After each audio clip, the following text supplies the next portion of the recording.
আব্দুল্লাহ ডেকে বলে, ইয়া রাসূলুল্লাহ, ইয়া হাবিবাল্লাহ, ও নবীজি, আমি যখন আপনার দরবারে আসা যাওয়া করি গো,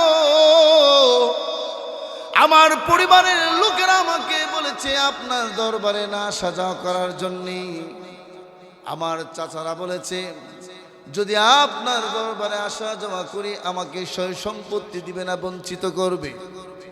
ওগো নবীজি, আমি জানাই দিয়েছি, ও আমার চাচা, ও আমার বাবা, শুনে রাখো, আপনার সম্পত্তি কেন, দরকার হলে পৃথিবী ছেড়ে চলে যাব, কিন্তু আল্লাহর নবীর দরবার একটা মুহূর্তের জন্য ছাড়তে পারবো না।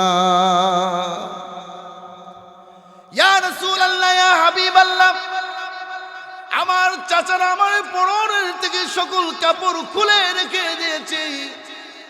আসার সময় আমার বাবা আমাকে বলল, এই কাপড়গুলো তো আমাদের, এই কাপড়গুলো দিয়ে যাও। কাপড় নিয়ে যেতে পারবে না। তারা হয়তো ভেবেছে কাপড় খুলে ফেললে লজ্জায় আমি আপনার দরবারে আসব না। ওগো নবীজি, আমি সর্বহারা হতে পারি, আমি বস্ত্র হারা হতে পারি, ইজ্জত সম্মান হারা হতে পারি, কিন্তু একটা মুহূর্তের জন্য আমি আব্দুল্লাহ ঈমান হারা হতে পারবো না। ইয়া রাসূলুল্লাহ, ইয়া হাবিবাল্লাহ, আমি উলঙ্গ অবস্থায় ঘর থেকে বের হয়ে চলে আসলাম। আমার আম্মাকে বললাম, ও আমার আম্মা, ছোট্ট এমন একটা কাপড় দাও, যে কাপড়টা পরে আমি আমার নবীর দরবারে যেতে পারবো। এমন একটা কাপড় আমাকে দিল।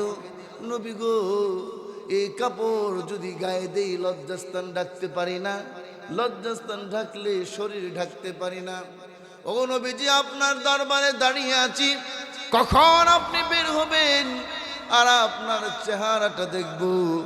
আপনার নুরানি চেহারা দেখলে আমি আব্দুল্লাহর জীবনে আর কোনো দুঃখ থাকবে না। এই করুণ কাহিনী শুনে বিশ্বনবী চোখের পানি সামলায় রাখতে পারলেন না। বিশ্বনবী বলে, আব্দুল্লাহ, আয় আমার ঘরে, আয় আয় আমার হুজরা শরীফে আয়। আব্দুল্লাহকে ঘরের মধ্যে নিয়ে আল্লাহর নবীর ব্যবহারকৃত দুইটা জুব্বা মুবারক আব্দুল্লাহকে দান করে দিয়েছে।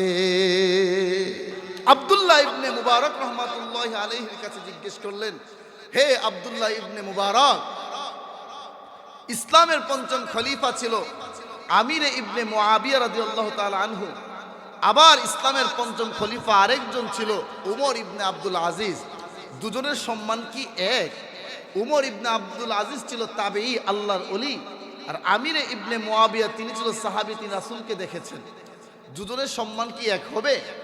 আব্দুল্লাহ ইবনে মুবারক রহমাতুল্লাহ আলাইহি বলেন যে না, শোনো, আদনা থেকে আদনা সাহাবী, সবচেয়ে ছোট সাহাবী, যুদ্ধের ময়দানে যাওয়ার জন্য যে ঘোড়াটা ব্যবহার করতেন, ওই ঘোড়া যখন দৌড় দিত যুদ্ধের ময়দানের দিকে, আর ওই ঘোড়ার পায়ের মধ্যে যে ধুলাবালিগুলো লাগতো, ওই ধুলাবালির একটা কণা যদি এক পাল্লায় রাখা হয়, আর উমর ইবনে আব্দুল আজিজের মতো কোটি কোটি আল্লাহর ওলি যদি আরেক পাল্লায় রাখা হয়, তাহলে একজন আদনা সাহাবীর দৌড়ের ঘোড়ার একটা বালির কণার সম্মান এবং ওজন বেশি হবে। এক আল্লাহর ওলি মুরাকাবায় বসছে, ধ্যানে মগ্ন হয়েছে। সে দেখতে চাইল তার সম্মান ইজ্জত কতদূর পর্যন্ত পৌঁছায়। তো আল্লাহর ওলি যখন ধ্যানে মগ্ন হলো, চোখ বন্ধ করলো, হঠাৎ করে তাকায়া দেখে তার চোখের সামনে দুইটা কালো পা দেখা। এবার ওই গায়বী থেকে আওয়াজ এসে বলছে, আল্লাহর ওলি, তোমার চোখের সামনে যে দুইটা পা তুলে ধরা হলো, এই দুইটা পা আল্লাহর কুদরতি পা নয়, কারণ আল্লাহর কুদরতি পা এরকম কালো নয়, আবার রেললাইনের মতো ফাড়া। হ্যাঁ আল্লাহর ওলি, এই দুইটা পা হলো একজন সাহাবী, সাহাবীদের মধ্যে সবচেয়ে বড় সম্মানী সাহাবী হল আবু বকর সিদ্দিক, আর সবচেয়ে ছোট সাহাবী হল ওয়াহশী রাদিয়াল্লাহু তাআলা আনহু।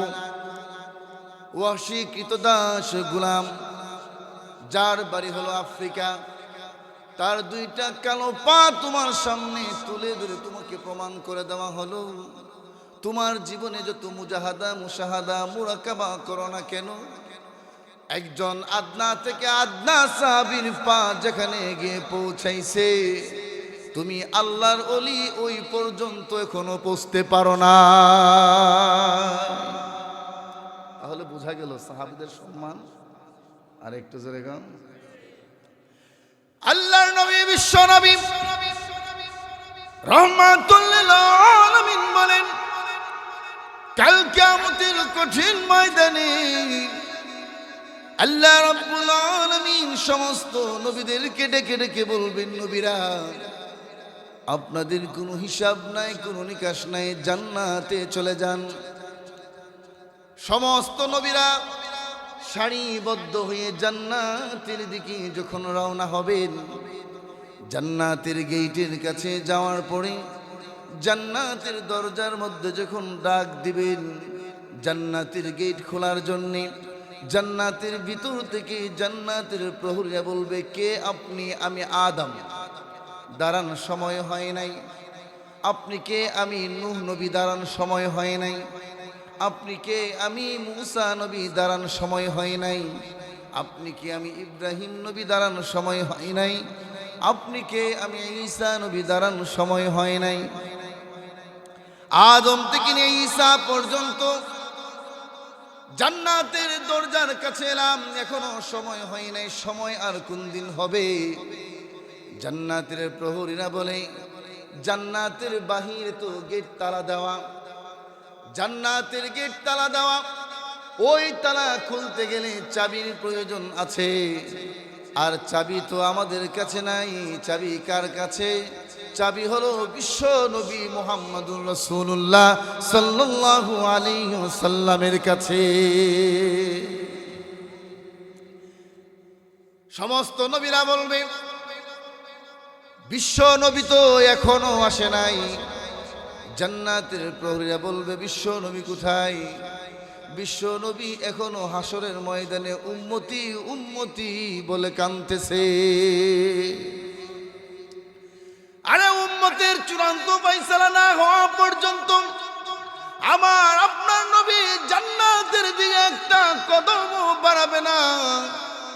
কেমন নবী আমরা পেয়েছি, অথচ যেই নবী আমার আপনার জন্য আমাদের জন্য তায়েফের জমিনে রক্তাক্ত হয়েছে, উহুদের ময়দানে দাঁত মুবারক শহীদ করেছে, খান্দকের যুদ্ধে পেটের মধ্যে তিনটা পাথর বেঁধেছে, অথচ ওই নবী রক্ত দিয়ে দাঁত মুবারক দিয়ে ক্ষুধার্ত অবস্থায় আমাদের জন্য ইসলাম রেখে গিয়েছে।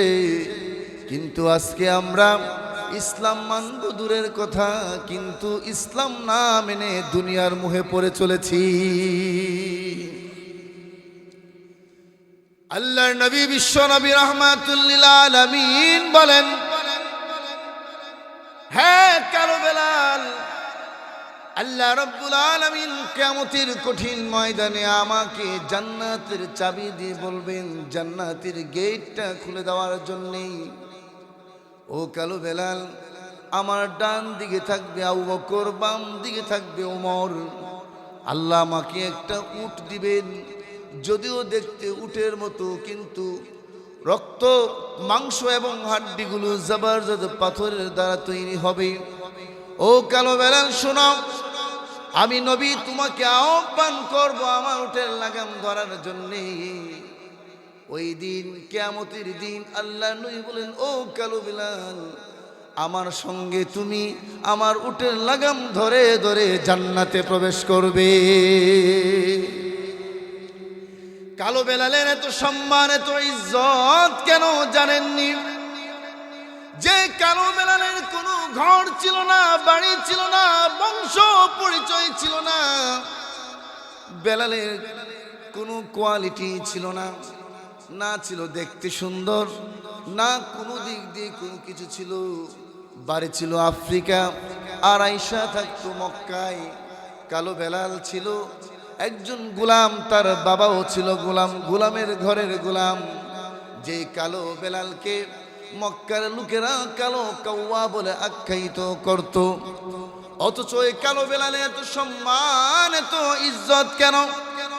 কালো বেলাল যখন উমাইয়া গোত্রের মধ্যে ছিল, কালো বেলাল যখন এক আল্লাহর উপর ঈমান এনেছে, আমার নবী বিশ্ব নবী রাহমাতুল লিল আলামিনের উপর ঈমান এনেছে। এবার কালো বেলাল তার জবানে আমার আল্লাহর নাম শুধু আহাদ আহাদ আহাদ আহাদ শুধু বলে। এই জন্য কালো বেলালকে উমাইয়া গোত্রের কাফেররা উত্তপ্ত বালি মরুভূমিতে বালুর উপরে বুকের মধ্যে পাথর চাপা দিয়ে রেখে দিত। আর বেলাল আহাদ বলতো, আর কাফেররা বলতো, যদি তুমি আমাদের দলে চলে আসো তাহলে তোমাকে ছেড়ে দেব। কিন্তু না না, বেলাল বলে না, আমি আল্লাহর উপর ঈমান এনেছি, বাঁচতে হলে আল্লাহর জন্য বাঁচব, মরতে হলেও আল্লাহর জন্যই মরব। বেলালের সামনে দিয়ে আবু বকর সিদ্দিক হেঁটে যায়। আবু বকর ডেকে বলে, বেলাল, ও বেলাল, তুমি আমাদের এমন একজন আল্লাহ, ওই আল্লাহকে আস্তে ডাক দিল শুনে, জুড়ে ডাক দিল শুনে, তুমি আস্তে ডাক দিলেই তো হয়, মনে মনে বলো, তাহলেই তো মায়ের একটু কম খাও। একদিন, দুই দিন, তিন দিন, কিন্তু বেলাল জোরেই বলতে থাকে। আবু বকর সিদ্দিক বলে, বেলাল, ও বেলাল, তোমাকে না বললাম আস্তে ডাকার জন্য, জুড়ে কেন ডাকো? এবার বেলাল ডেকে বলে, আবু বকর সিদ্দিক, আমাকে যখন কাফেরেরা শাস্তি দেয়, যখন আমার বুকের মধ্যে পাথর দেয়, তখন আমি যখন আল্লাহর নাম উচ্চারণ করি, তখন আমি আমার আল্লাহর নূর আমার সামনে দেখতে পাই। এই বেলাল বিশ্ব নবীকে কত মহব্বত করতেন, কত ভালোবাসতেন। বেলাল ছিল বিশ্ব নবীর মুয়াজ্জিন, বেলাল ছিল মদিনার মুয়াজ্জিন। বেলাল যখন আজান দিত সূর্য উদিত হইত, আর বেলাল যেদিন আজান না দিত সূর্য পূর্ব দিগন্তে উদিত হতো না। একদিন বেলাল আজান দেয় নাই, জিব্রাইল এসে বলে, ইয়া রাসূলুল্লাহ, ইয়া হাবিবাল্লাহ, ওগো নবীজি, আজকে কি দুনিয়ার জমিনে আজান হয় নাই? আল্লাহর নবী বলে, আজকে তো আগের দিনের চেয়ে সুন্দর আজান হয়েছে। জিব্রাইল বলে, ইয়া রাসূলুল্লাহ, কে আজান দিছে? বেলাল কোনা আরেকজন। জিব্রাইল বলে, ইয়া রাসূলুল্লাহ, যতক্ষণ পর্যন্ত বেলাল আজান না দিবে ততক্ষণ পর্যন্ত আল্লাহর আরশে আজান পৌঁছায় না। ওই বেলাল আজান দিত মদিনায়। আমার আপনার নবী বিশ্ব নবী রাহমাতুল লিল আলামিন যেদিন পৃথিবী থেকে বিদায় হয়ে গেলেন, বেলাল তো আর আজান দেয় না। বেলাল কষ্টে দুঃখে মদিনা ছেড়ে দামেস্কে চলে গেলেন। কয়েক মাস হয়ে গেল, আমার আপনার নবী রাহমাতুল লিল আলামিন বেলালকে স্বপ্নের মধ্যে এসে বলে, বেলাল, ও বেলাল, কতদিন হয়ে গেল তোমার আজান শুনি না। বেলাল রে, কতদিন হয়ে গেল তোমার আজান শুনি না। ও বেলাল, তোমার কি মন চায় না আমাকে একটু আজান শোনাতে? বেলাল, একটু আজান শোনাও না। বেলাল, কেন মদিনা ছেড়ে চলে আসলে রে বেলাল? ও বেলাল, তুমি কেন মদিনা ছেড়ে চলে আসলে? যাও যাও, মদিনায় যাও। বেলাল আবার রওনা হলো মদিনার দিকে। কয়েক মাস পর যখন মদিনায় গেলেন, মদিনায় যাওয়ার পরে পুরা মদিনার শহরে বেলাল এসেছে, আবার বিশ্ব নবীর মুয়াজ্জিন ফিরে এসেছে। মদিনার মধ্যে আনন্দ উল্লাসের ঝড় উঠে গেল। সবাই মিলে বলছে, বেলাল, আজান দাও, আজান দাও, তোমার কণ্ঠে আজান শুনতে চাই। আবু বকর সিদ্দিক বলে, বেলাল আজান দাও। ওমর বলে, আজান দাও। বেলাল বলে, না না, আমি আজান দিব না। আমি আগে আজান দিলে আমার নবী নামাজে আইতো, কিন্তু এখন আমি আজান দিলে আমার নবী তো নামাজে আসে না। আমি কাকে আজান শোনাবো? আমি কার জন্য আজান দেব? আয় আবু বকর সিদ্দিক শোনো, আমি আজান দিতে পারবো না। আমি আজান দিলে তো আমার নবী আসে না, আমি আজান দিতে পারবো না। হাসান হুসাইন দুই ভাই বেলালের মাজার মধ্যে ধরলো চেপে। ও নানার মুয়াজ্জিন, কতদিন হয়ে গেল গো তোমার আজান শুনি না। ও নানার মুয়াজ্জিন, তোমার আজান শুনলে মনের মধ্যে তৃপ্তি পায়, দাও না গো একটু আজান দাও না, একটু আজান শুনতে চাই। বেলাল হাসান হুসাইনের কথা রাখতে গিয়ে যে মাত্র উঁচু মিনারে দাঁড়ালেন আজান দেওয়ার জন্য, যেই মাত্র বলো আশহাদু আন্না মুহাম্মাদুর রাসূলুল্লাহ, এই শব্দ বলার সাথে সাথে বেলাল বেহুশ হয়ে জমিনের মধ্যে পড়ে গেল। এই ছিল বেলালের ভালোবাসা। বেলাল নবীর শোকে, নবীর জন্য কাঁদতে কাঁদতে বেলাল শোকে শোকে কাতর হয়ে পৃথিবী থেকে বিদায় হয়ে গেল। হযরত আবু বকর সিদ্দিক রাদিয়াল্লাহু তাআলা আনহু তিনিও আল্লাহর নবী পৃথিবী থেকে বিদায় হয়ে যাওয়ার পর, খেলাফতের দায়িত্ব পাওয়ার পরে বিশ্ব নবীর শোকে, তিনিও বিশ্ব নবীর শোকে কলিজা পুড়ে ছাই হয়ে পৃথিবী থেকে বিদায় হয়ে গেলে। বিশ্ব নবীর প্রতি কত ভালোবাসা সাহাবায়ে কেরামদের। সাহাবায়ে কেরাম ঘর ছেড়ে দিতে পারে, বাড়ি ছেড়ে দিতে পারে, সন্তান স্ত্রী ছেড়ে দিতে পারে, কিন্তু আমার আপনার নবী বিশ্ব নবীকে একটা মুহূর্তের জন্য ছাড়তে পারে না। ঠিক কিনা বলেন? আল্লাহর নবী বিশ্ব নবী রাহমাতুল লিল আলামিন গভীর রজনীতে হুজরা শরীফ থেকে বের হইল।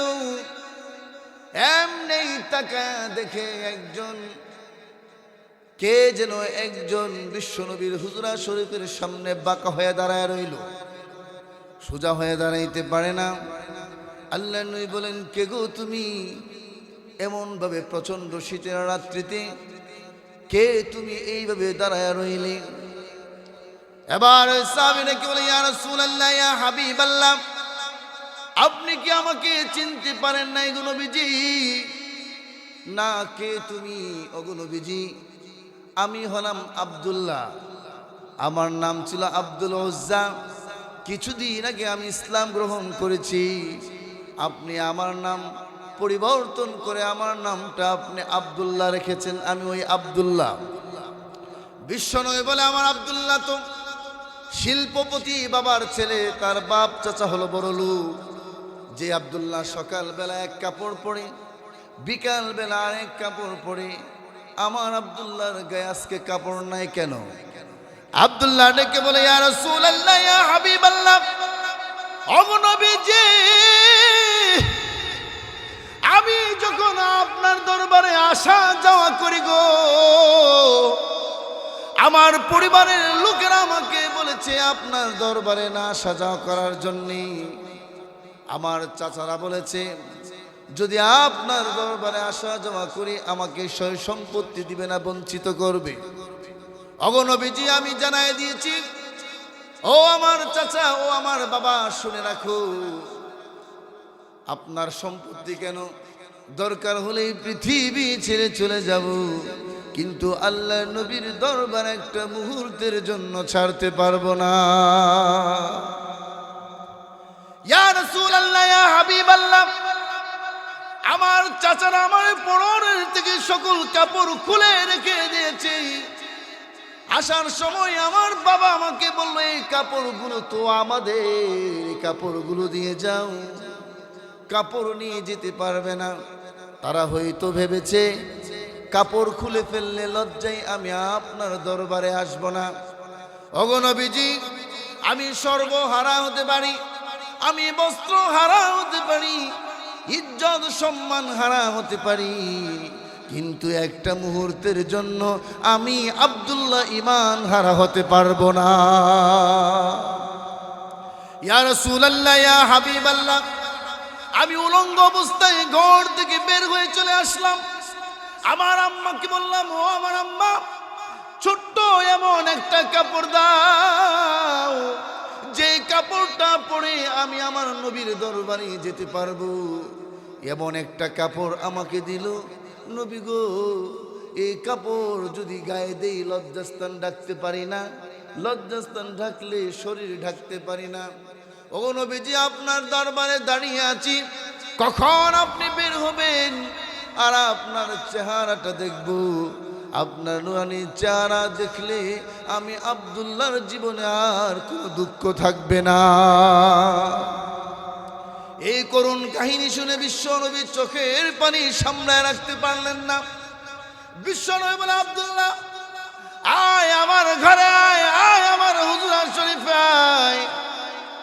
আব্দুল্লাহকে ঘরের মধ্যে নিয়ে আল্লাহর নবীর ব্যবহারকৃত দুইটা জুব্বা মুবারক আব্দুল্লাহকে দান করে দিয়েছে। এবার আব্দুল্লাহকে বলে, আল্লাহ রাসূল বলেন, আব্দুল্লাহ, তোর মনের মধ্যে কোনো আশা আকাঙ্ক্ষা আছেনি? আব্দুল্লাহ বলে, ইয়া রাসূলুল্লাহ, আমার মনের মধ্যে একটা আশা আকাঙ্ক্ষা হলো শহীদি তামান্না। ইয়া রাসূলুল্লাহ, আপনি বলেছেন শহীদি মৃত্যু হলে মৃত্যুর যন্ত্রণা হয় না, শহীদি মরণ হইলে কবরের মধ্যে প্রশ্ন করে না, শহীদি মরণ হইলে কিয়ামতের দিন কোনো হিসাব হবে না, বিনা হিসেবে আল্লাহ জান্নাত দিয়ে দিবে। আল্লাহ রাসূল সাল্লাল্লাহু আলাইহি ওয়াসাল্লামের সঙ্গে আব্দুল্লাহকে নিয়ে যুদ্ধের ময়দানে রওনা হলেন।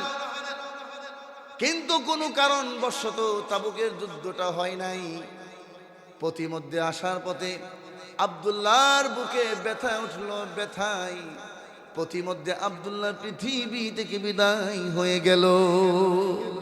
আল্লাহ রাসূল সাহাবীদেরকে বলে, ও সাহাবীরা, আমার আব্দুল্লাহকে গোসল দাও, কাফন পরাও, আমি নবী তার জানাজা পড়াবো। আব্দুল্লাহকে গোসল করায়া কাফন পরায়া যখন আব্দুল্লাহকে কবরের কাছে নেওয়া হলো, আল্লাহ রাসূল বলেন, সাহাবীরে, কেউ কবরে নাইবো না, আমি কবরে নামবো।